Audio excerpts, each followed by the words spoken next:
मेरे साथ प्रेरितों की पुस्तक अध्याय 16 आयत नंबर 25 और 26 इसमें आप सभी के लिए पढ़ूंगी। इसमें लिखा है, आधी रात के लगभग पौलुस और सिलास प्रार्थना करते हुए परमेश्वर के भजन गा रहे थे और कैदी उनकी सुन रहे थे।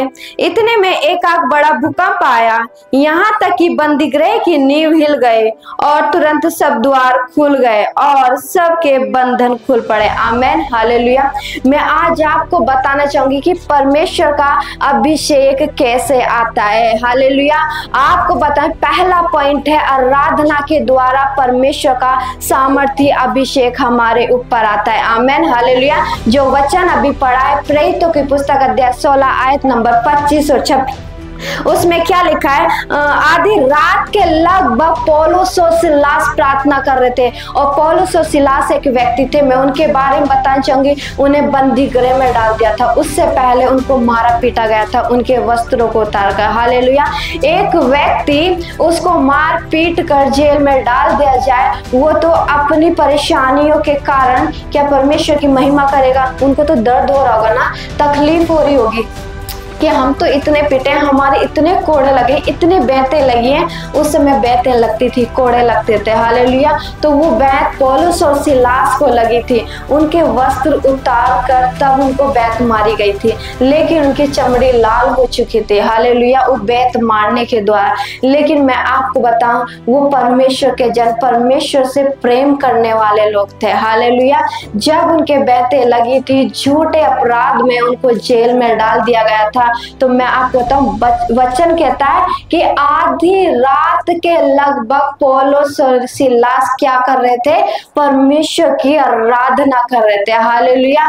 आपको पहला पॉइंट बताना चाहूंगी कि जब हम परमेश्वर की आराधना पूरे हृदय, पूरे आत्मा और सच्चाई से करते तो परमेश्वर का अभिषेक हमारे ऊपर आता है। हालेलुया।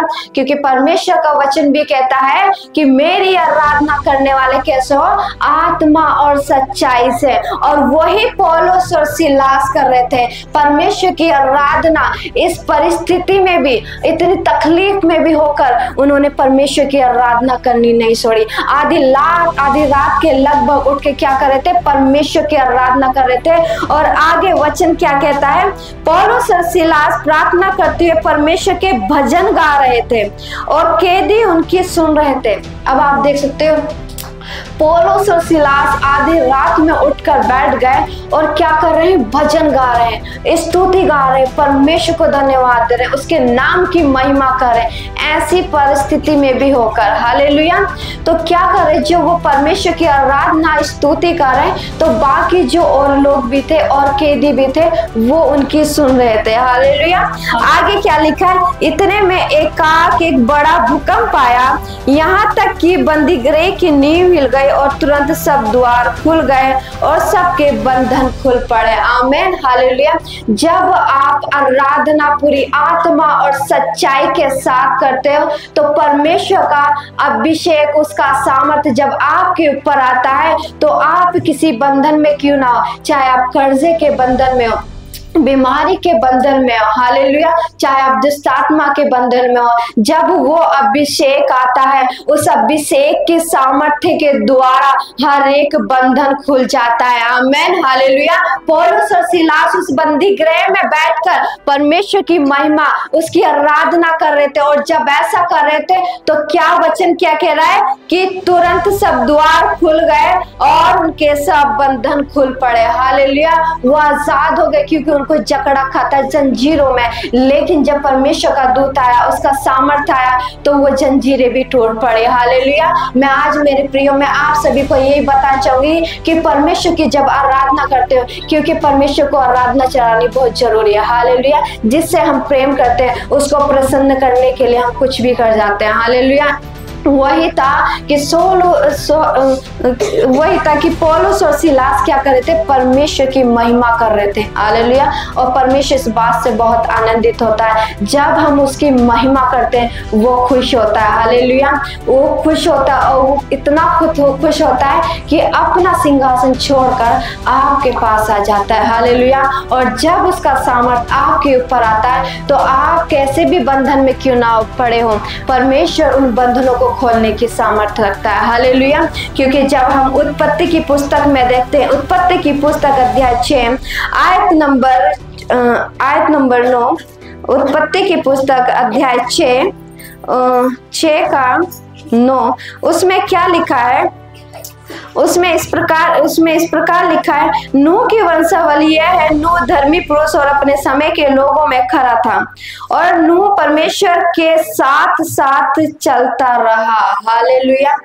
आराधना, मैंने बताया ना, परमेश्वर की आराधना हम काफी प्रकार से कर सकते हैं, लेकिन मैं कुछ पॉइंटों को आज आपको बताऊंगी कि परमेश्वर की आराधना, जैसे हम पौलुस और सिलास के बारे में पढ़ते, वो परमेश्वर का भजन गा रहे थे। हालेलुया। और जब हम नूह के बारे में पढ़ते हैं तो आज्ञाकारिता में जब आते हैं तब हम परमेश्वर की आराधना करते हैं। हालेलुया। नूह ने परमेश्वर की आराधना करी, उसके वचन को फॉलो कर वो आज्ञाकारिता में आया। और जब आज्ञाकारिता में आया, मैं आपको बता दूं, जिस समय उस देश का नाश होने वाला था, उस समय नूह और नूह का परिवार बचाया गया, क्योंकि वो सामर्थ, वो ग्रेस नूह के ऊपर आया था, उसके परिवार के ऊपर आया था। हालेलुया। आज आप परमेश्वर की आज्ञाकारिता में जब आप चलते हो तो वो सामर्थी ग्रेस, वो सामर्थी अभिषेक आपके ऊपर आता है और आपके द्वारा आप ही नहीं परंतु आपका परिवार, आपके रिश्तेदार भी बचाए जाते हैं। हालेलुया। तो मेरे प्रिय, परमेश्वर की आराधना पूरी आत्मा और सच्चाई से करें, आज्ञाकारिता में आए। हालेलुया। उसका आदर करें। यूसुफ के जीवन से जब उसने परमेश्वर का आदर किया तो परमेश्वर ने यूसुफ का आदर किया। हालेलुया। जब हम यूसुफ के बारे में पढ़ते, वो एक नॉर्मली व्यक्ति था, वो भेड़ बकरियों को चराने वाला व्यक्ति क्या प्रधानमंत्री बन सकता? वो सिर्फ भेड़ बकरियों को चराता था। हालेलुया। लेकिन परमेश्वर की उपस्थिति में वो बना रहा, उसके भय में चलता रहा, परमेश्वर का आदर करता रहा, उसके वचन को फॉलो करके जब हम उसके वचनों पर चलते हैं तो परमेश्वर का हम आदर करते हैं। हालेलुया। जब हम उसकी सुन के करते तो हम आज्ञाकारिता में आते हैं, और जब ये काम करते तो परमेश्वर का सामर्थ्य अभिषेक हमारे ऊपर आता है। जब यूसुफ के जीवन में वो अभिषेक आया, आपको पता है मिस्र देश का प्रधानमंत्री नियुक्त किया गया था यूसुफ। हालेलुया। तो उसी प्रकार परमेश्वर के आज्ञाकारिता में आइए, उसके वचनों का मनन करिए, उसके वचनों पर चलिए, उसकी आराधना जब आप करते पूरे आत्मा और सच्चाई से, पूरे हृदय के साथ करें। और जब आप ऐसा करते हो तो परमेश्वर का अभिषेक आपके ऊपर उड़ेला जाता है। हालेलुया। और जब अभिषेक उड़ेला जाता है तो बंधन टूटते हैं। हालेलुया। परिस्थितियां चेंज होती है। आमीन। हालेलुया। और दूसरा पॉइंट है, प्रार्थना के द्वारा अभिषेक आता है। आमीन। मेरे साथ मत्ती की पुस्तक अध्याय 6 आयत नंबर 9, मत्ती की पुस्तक अध्याय 6 आयत नंबर 9 से 10 तक। इसमें लिखा, अतः तुम इस रीति से प्रार्थना किया करो, हे हमारे पिता, तू जो स्वर्ग में है, तेरा नाम पवित्र माना जाए, तेरा राज्य और तेरी इच्छा जैसे स्वर्ग में पूरी होती है वैसे ही पृथ्वी पर हो। आमीन। हालेलुया। जब हम प्रार्थना करते हैं, लेकिन प्रार्थना हम किस रीति से करना चाहिए अब तक यही नहीं पता। हालेलुया। जब तक आपको प्रार्थना करने की रीति नहीं पता है तब तक रिजल्ट सामने नहीं आता। हालेलुया। यहाँ पर वचन कह रहा परमेश्वर का, अतः तुम इस रीति से प्रार्थना किया करो, हे हमारे पिता, तू जो स्वर्ग में है, तेरा नाम पवित्र माना जाए। आमीन। हालेलुया। जब आप प्रार्थना करते हो और प्रार्थना के पीछे का मकसद अच्छा होता है तो उसका रिजल्ट आप जल्दी देखते हो। हालेलुया। हम प्रार्थना करते, परमेश्वर मुझे कार चाहिए, लेकिन कार किस लिए चाहिए आपको? क्या मकसद इसके पीछे का क्या है? क्या घूमने के लिए? अगर ऐसे चाहिए तो परमेश्वर नहीं देगा। हालेलुया। अगर आप मांगते पिता मुझे कार के साथ ब्लेस कर ताकि मैं तेरे सुसमाचारों को इस कार के द्वारा, इस फोर व्हीलर के द्वारा लोगों तक पहुंचा सकूं, ताकि इस कार के द्वारा मैं तेरे लोगों को तेरे भवन तक पहुंचा सकूं, प्रार्थना के पीछे का मकसद अच्छा होगा तो परमेश्वर जो तुम्हें 2 साल बाद गाड़ी मिलनी चाहिए थी, परमेश्वर 2 महीने में लाके खड़ी कर देगा। हालेलुया।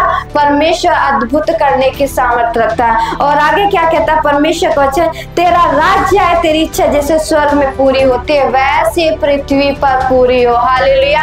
आज हम अपनी परिस्थिति के लिए प्रार्थना करते हैं लेकिन मकसद अच्छा नहीं होता। हम दूसरे व्यक्ति के लिए प्रार्थना करते हैं लेकिन मकसद अच्छा नहीं होता। हालेलुया। अगर आपको लगता है कि मेरे पड़ोसी को प्रार्थना की बहुत जरूरत है, वो किसी बीमारी में है या किसी कर्जे में या किसी श्राप के नीचे तले दबा, जब आप उसके लिए प्रार्थना करते हो तो इस रीति से प्रार्थना करो कि परमेश्वर इसकी बीमारी ठीक हो ताकि तेरे नाम की महिमा करे। हालेलुया। क्योंकि जब ये तेरे नाम की महिमा करेगा तो परमेश्वर और लोग भी बचाए जाएंगे। हालेलुया। प्रार्थना करने का मकसद परमेश्वर देखता है कि तुम्हारा प्रार्थना करने का मकसद क्या है। हालेलुया। अगर आप अपने स्वार्थ के लिए उस प्रार्थना को करते हो तो मैं आपसे क्लियर बोल रही हूँ, जो प्रार्थना आपकी 2 दिन में पूरी होनी थी वो 2 साल बाद पूरी हो रही है। क्यों हो रही है? क्योंकि हमें रीति नहीं पता प्रार्थना करने की। हालेलुया।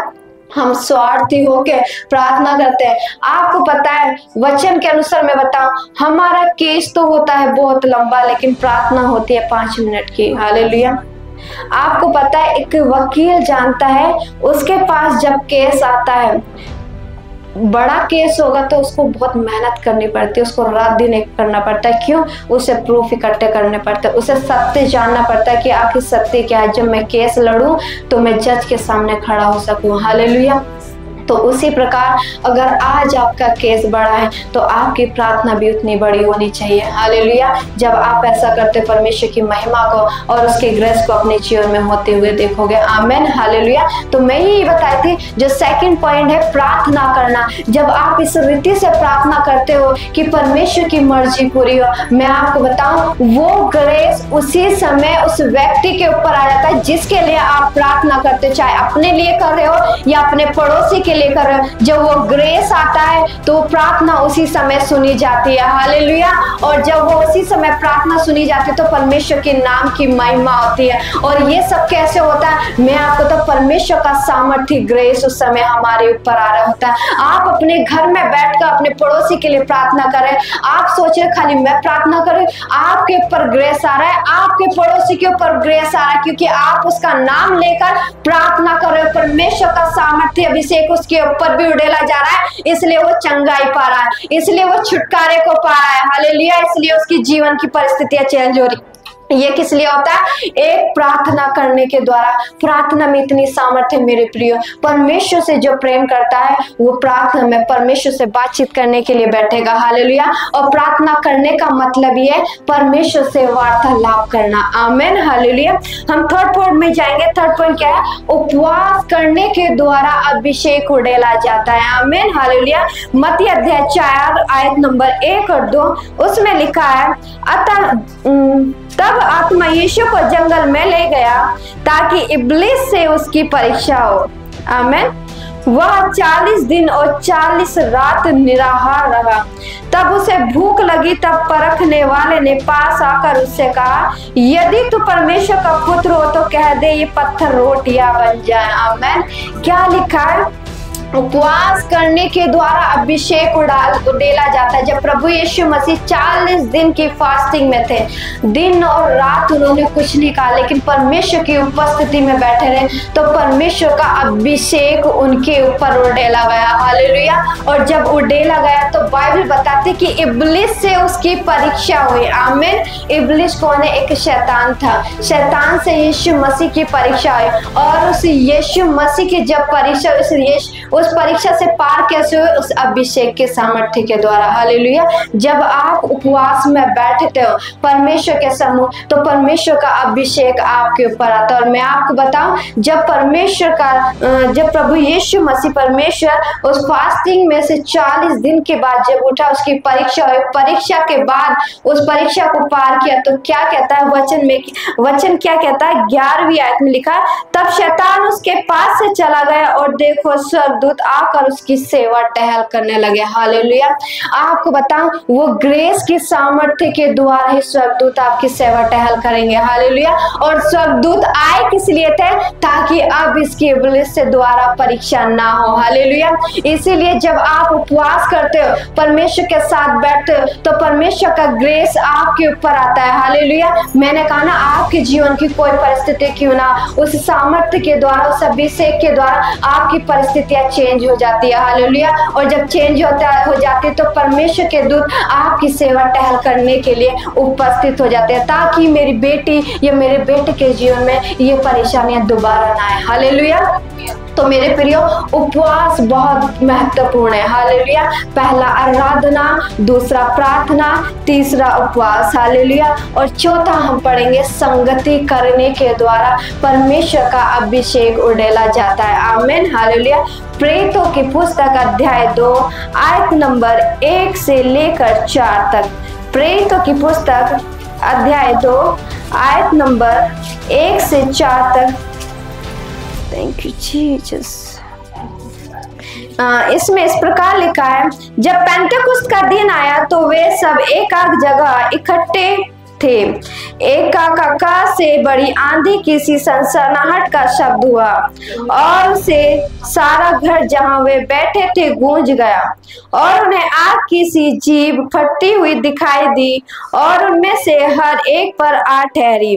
वे सब पवित्र आत्मा से भर गए और जिस प्रकार आत्मा ने उन्हें बोलने की सामर्थ्य दी, वे अन्य अन्य भाषा बोलने लगे। हालेलुया। संगति करने के द्वारा अभिषेक कैसा उड़ेला जाता है? आमीन। परमेश्वर संगति करने को बोलता है। हालेलुया। आप इब्रानियों की पुस्तक अध्याय 10 से 24 और 25 बाद में पढ़ सकते हैं। मैं खाली एक एक वचन को शेयर करना चाहूंगी। तो उसमें क्या लिखा है कि जब पेंटेकुस्त का दिन आया तो लोग एक जगह इकट्ठे थे, जैसे आज आप एक जगह एकत्रित हो। हालेलुया। और परमेश्वर का आत्मा जब उनके ऊपर उतरा, परमेश्वर का अभिषेक जब उनके ऊपर आया, तो वो अन्य अन्य भाषाओं को बोलने लगे। हालेलुया। तो संगति करना कितनी जरूरी है, क्योंकि जब परमेश्वर का अभिषेक संगति करने के द्वारा उड़ेला जाता है, तो मैं आपको बताऊं, उस समय भी परमेश्वर के अभिषेक के उड़ेले जाने के द्वारा जुआ तोड़ा जाता है। आमीन। हालेलुया। और जब हम इब्रानियों की पुस्तक में पढ़ते हैं तो उसमें क्या लिखा है कि जब हम ऐसा करते हैं, संगति करते हैं और प्रेम जब करते हैं, हालेलुया, संगति करने के द्वारा क्या होता है, हम एक दूसरे को अपनी बातें शेयर करते हैं, और जब हम शेयर करते हैं तो एक दूसरा व्यक्ति क्या है, एक दूसरे को उठाने के लिए परमेश्वर के वचनों से बात करता है, उसके लिए प्रार्थना करता है। हालेलुया। उसके हौसले को बढ़ाता है। आमीन। हालेलुया। इसलिए संगति करना बहुत जरूरी है और ये परमेश्वर के भवन से जुड़े रहना बहुत जरूरी है। और जब ऐसा करते, क्योंकि यह परमेश्वर की आज्ञा है कि संगति प्रतिदिन क्या करो। हालेलुया। संगति करते रहो, ये परमेश्वर की आज्ञा। और जब परमेश्वर की आज्ञा को हम मानते हैं और संगति में हम रहते हैं, तो परमेश्वर का अभिषेक उस संगति के द्वारा भी उड़ेला जाता है। आमीन। हालेलुया। और पांचवी बात बताऊंगी, परमेश्वर के दास और दासी का आदर करने के द्वारा भी अभिषेक उड़ाया जाता है। हालेलुया। मेरे साथ दूसरा राजा आयत नंबर 2, दूसरा राजा आयत नंबर 2, थैंक यू जीसस, आयत नंबर 2 उसका 1 से लेकर 9 तक।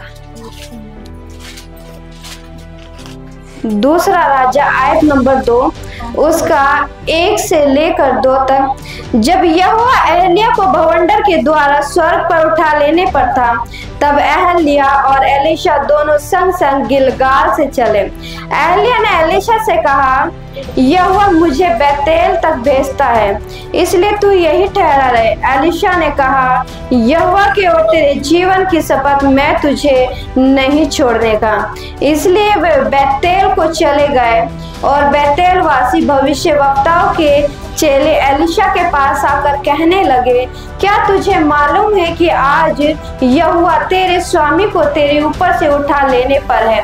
उसने कहा, हाँ मुझे भी यहाँ मालूम है, तुम चुप रहो।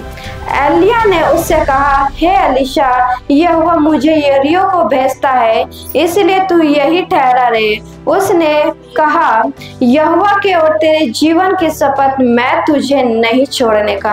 अतः वह यरीहो को आए और यरीहो वासी भविष्यवक्ताओं के चेले एलीशा के पास आकर कहने लगे, क्या तुझे मालूम है कि आज यहोवा तेरे स्वामी को तेरे ऊपर से उठा लेने पर है? उसने उत्तर दिया, हाँ मुझे भी मालूम है, तुम चुप रहो। फिर एलिय्याह ने उससे कहा, यहोवा मुझे यरदन तक भेजता है, इसलिए तू यहीं ठहरा रहे। उसने कहा, यहोवा की और तेरे जीवन की शपथ, मैं तुझे नहीं छोड़ने का। अतः वे दोनों आगे चले और भविष्यवक्ताओं के चेलों में से 50 जन आकर उसके पास उसके सामने दूर खड़े हुए और वे दोनों यरदन के किनारे खड़े हुए। तब एलिय्याह ने अपनी चादर पकड़कर ऐंठ ली और जल पर मारा, तब वह इधर उधर दो भाग हो गया और वे दोनों स्थल पार उतर गए। उसके पार पहुंचने तक एलिय्याह ने एलीशा से कहा, इससे पहले कि मैं तेरे पास से उठा लिया जाऊं, जो कुछ तू चाहे मैं तेरे लिए करूं वहां मांग। एलीशा ने कहा, तुझ में जो आत्मा है उसका दुगना भाग मुझे मिल जाए। हालेलुया। आपको बताना चाहूंगी कि परमेश्वर के दास और दासी का आदर करने के द्वारा सामर्थ्य, उसका अभिषेक कैसे उड़ेला जाता है। एलिय्याह का जब एलीशा ने आदर किया, हालेलुया, क्योंकि एलिय्याह परमेश्वर का दास था, वो परमेश्वर का अभिषिक्त जन था। आमीन, हालेलुया। परमेश्वर से क्लियरली बात करने वाला था और बाइबल बताती है कि एलिय्याह ने मृत्यु तक को बिना देखा वो स्वर्ग में जीवित उठा लिया गया। हालेलुया। और आपको बताना चाहूंगी, एलीशा ने एलिय्याह का आदर किया, परमेश्वर के दास का आदर सम्मान किया और उस आदर सम्मान करने के द्वारा जो मसा, जो ग्रेस, जो अभिषेक एलिय्याह के ऊपर था, उसका दुगना मसा एलीशा के ऊपर आया। आमीन, हालेलुया। इसी प्रकार मेरे प्रिय, जब आप परमेश्वर के दास और दासी का आदर करते तो परमेश्वर क्या कह रहा है? बच्चन खुद ही कह रहा है कि उसका दुगना भाग, आमीन, हालेलुया, उसका दुगना अभिषेक उन लोगों पर उड़ेला जाता है जो परमेश्वर के दास का आदर करता है। आमीन, हालेलुया। और अभिषेक के उड़ेले जाने के कारण परमेश्वर की बड़ी महिमा होती है। और जब एलीशा के ऊपर वो दुगना अभिषेक उड़ेला गया तो परमेश्वर के अद्भुत कामों को किया। मैं आपको बताऊं, जब एलीशा की मृत्यु हुई और जिस कब्र में उसको रखा जाता, उससे पहले वहां किसी इंसान को दफनाया गया था, लेकिन उसकी कुछ हड्डियां पड़ी थी। हालेलुया। लेकिन मैं आपको बताऊं, जब एलीशा को उस कब्र में रखा गया, उस एलीशा के शरीर को उस हड्डी के छूते क्या हो गया? उस हड्डियों में जान आ गए। आमीन, हालेलुया। एलीशा में वो नहीं था, लेकिन उस सामर्थ्य के अनुसार, उस अभिषेक के अनुसार, जो मृत्यु पहले हो चुकी थी, जो व्यक्ति पहले कब्र में दफनाया गया था, उसकी 2-4 हड्डियां बची थी, लेकिन वचन बताता है कि उन हड्डियों में जान आ गई उस अभिषेक की सामर्थ्य के द्वारा। मतलब जब दुगना अभिषेक उड़ेला जाता है तो आप मृत्यु पर भी जय पा लेते हो। हालेलुया।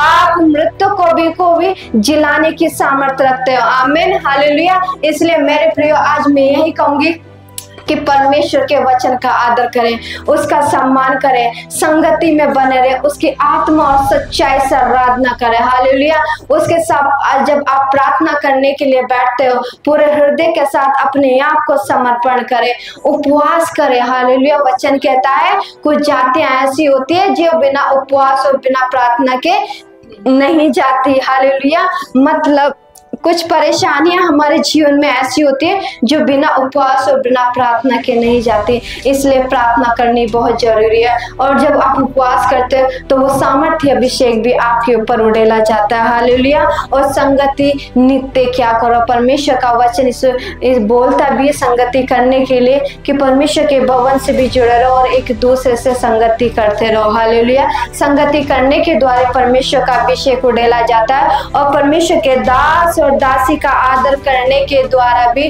परमेश्वर का सामर्थ्य अभिषेक उड़ेला जाता है। हालेलुया। तो मैं एक ही बात कहूंगी मेरे प्रिय, जब अब आज आपको पता चल गया कि परमेश्वर का अभिषेक कैसे आता है, तो आज आप उठ खड़े हो। आमीन हालेलुया। जब आप आज उठ खड़े होंगे और परमेश्वर को बोलेंगे, परमेश्वर मैं तेरी आराधना आत्मा और सच्चाई के साथ करूंगी, तो मेरे प्रियो जिस प्रकार पौलुस और सिलास के ऊपर वो सामर्थ्य अभिषेक उड़ेला गया, परमेश्वर वो सामर्थ्य अभिषेक को आपके ऊपर उड़ेलने के लिए रेडी है। हालेलुया। वो मना नहीं है, आप लेने वाले बनो, वो देने के लिए तैयार है। हालेलुया। जब वो सामर्थ्य अभिषेक आपके ऊपर उड़ेला जाएगा, आपके बंधन वो टूट पड़ेंगे। आमीन हालेलुया। आज आप कितनी भी बड़ी परिस्थिति में क्यों ना, परमेश्वर का सामर्थ्य अभिषेक जब आपके ऊपर आएगा, वो बीमारियों से आप आजाद हो जाओगे। हालेलुया। उस कर्ज से आप आजाद हो जाओगे। आमीन। उस स्टोन से आप आजाद हो जाओगे, उस दर्द से आप आजाद हो जाओगे, उस गरीबी से आप आजाद हो जाओगे, उस सामर्थ्य अभिषेक के द्वारा, क्योंकि अभिषेक के बिना हम कुछ भी नहीं कर सकते। हालेलुया। अभिषेक ही है जो हमारे जुए को तोड़ता है। आमीन हालेलुया। इसलिए प्रार्थना में बने रहे, उपवास में बने रहे। हालेलुया। और संगति करते रहे मेरे प्रियो। संगति करने के द्वारा परमेश्वर का अभिषेक उड़ेला जाता है, क्योंकि वचन कहता है जहाँ एक या दो जन मेरे नाम से होते हैं, उनके बीच में मैं मौजूद होता हूँ। और ये परमेश्वर का कलाम खुद बोल रहा है, ये मैं नहीं, परमेश्वर का वचन बोलता है। हालेलुया। आप वचन को पढ़ सकते हैं, वचन में खुद लिखा। आमीन हालेलुया। तो इसलिए जब आप एक से या दो या तीन लोग इकट्ठे होकर परमेश्वर की आराधना भी करते हो, उसकी महिमा करते हो, तो परमेश्वर का आत्मा वहां होता है, वहां परमेश्वर का सामर्थ्य अभिषेक उड़ेला जाता है। आमीन हालेलुया। और अभिषेक सब कुछ करने की सामर्थ्य रखता है। अभिषेक नई किडनियों को देने की सामर्थ्य रखता है। हालेलुया। अभिषेक आपको चंगाई देने की सामर्थ्य रखता है। अभिषेक है टीबी हो, कैंसर हो, कितनी भी बड़ी बीमारी हो, परमेश्वर उन सारी बीमारी से आपको आजाद करने की सामर्थ्य रखता है। हालेलुया। अभिषेक सब कुछ कर सकता है, लेकिन परमेश्वर की उपस्थिति में बैठने से, उसकी आज्ञाकारिता में आने से, उसका आदर करने से, हालेलुया, जब हम परमेश्वर के साथ बातचीत करते हैं तब भी अभिषेक उड़ेला जाता है। हालेलुया। परमेश्वर के जन का जब हम आदर करते हैं और जो परमेश्वर अपने दास के द्वारा आप से बोल रहा है, अगर उसका हम आदर करते हैं, उसकी बातों को हम फॉलो करते हैं, उसके अनुसार करते हैं, तो परमेश्वर का अभिषेक उड़ाया जाता है। हालेलुया। मैं एक छोटी सी गवाही बताऊंगी। एक पास्टर जी, बहुत बड़े पास्टर जी है, परमेश्वर का धन्यवाद हो कि ऐसे मैन ऑफ गॉड से खुदा ने मुझको मिलाया। हालेलुया। आज उनकी मेंटरशिप के नीचे मैं हूँ। उनका नाम है अपोस्टल अंकुर यीशुफ नरोला। आमीन हालेलुया। 2 साल पहले जो उन्होंने प्रोफेसी कर दी थी, आज वो पूरी हो रही है, लेकिन कुछ लोगों ने उनकी बात को माना तो आज वो सेफ है, लेकिन जिन्होंने नहीं माना आज वो परेशानियों का सामना कर रहे हैं। हालेलुया। तो मैं वही बताना चाहूंगी। आप इस वीडियो को YouTube पे देख सकते हो, लेकिन ज्यादा एक्सप्लेन नहीं करूंगी।